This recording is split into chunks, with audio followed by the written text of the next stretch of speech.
అప్పుల కుప్పగా తెలంగాణ అప్పు దాదాపు 10 లక్షల కోట్లు.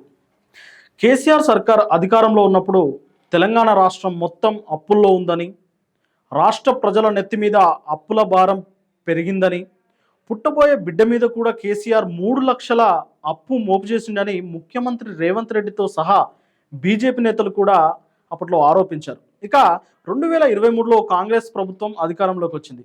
రేవంత్ రెడ్డి ముఖ్యమంత్రి అయ్యారు. మొదటి అసెంబ్లీ సమావేశాల్లో తెలంగాణ అప్పులపై శ్వేతపత్రాన్ని సైతం విడుదల చేశారు. బీఆర్ఎస్ పార్టీ 2 పర్యాయాలు మొత్తం 9.5 సంవత్సరాలు పరిపాలించింది. అంతకుముందు ఉమ్మడి ఆంధ్రప్రదేశ్ నుంచి రాష్ట్రం విడిపోయినప్పుడు రాష్ట్రంలో మిగులు బడ్జెట్ ఉందని ఇతర పార్టీల వారు అంటే అప్పటికే అప్పు ఉందని బీఆర్ఎస్ పార్టీ అంటుండేది. ఇంటర్నెట్లో మనకున్న సమాచారం ప్రకారం 2014లో తెలంగాణ రాష్ట్రం ఏర్పడినప్పుడు అప్పు సుమారు 72,658 కోట్లు ఉంది. ఆ తర్వాత కేసీఆర్ ప్రభుత్వం అధికారంలోకి వచ్చింది.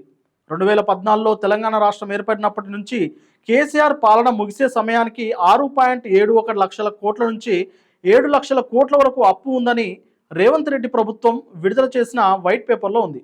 అయితే దీనికి కొనసాగింపుగా కేంద్ర మంత్రి కిషన్ రెడ్డి లాంటి వాళ్ళు తెలంగాణ మొత్తం 8 లక్షల కోట్ల వరకు అప్పు చేసిందని ఆరోపించారు. ఇదిలా ఉంటే ఇప్పుడు రేవంత్ రెడ్డి పాలన నడుస్తుంది.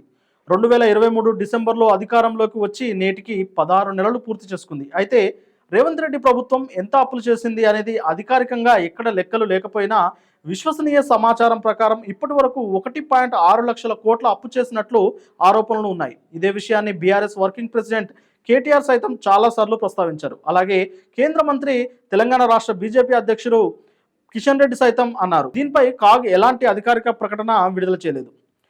ముఖ్యమంత్రి రేవంత్ రెడ్డి మాత్రం చాలాసార్లు మీడియా సమావేశాల్లో మాట్లాడుతూ గవర్నమెంట్ ఉద్యోగులకు జీతాలు ఇవ్వడానికి కూడా ప్రభుత్వం దగ్గర డబ్బులు లేవు అనే మాటలు అన్నారు. అంతేకాదు ఇటీవల దాదాపు 7,000 మంది కాంట్రాక్ట్ ఉద్యోగులను సైతం విధుల్లో నుంచి తొలగించారు.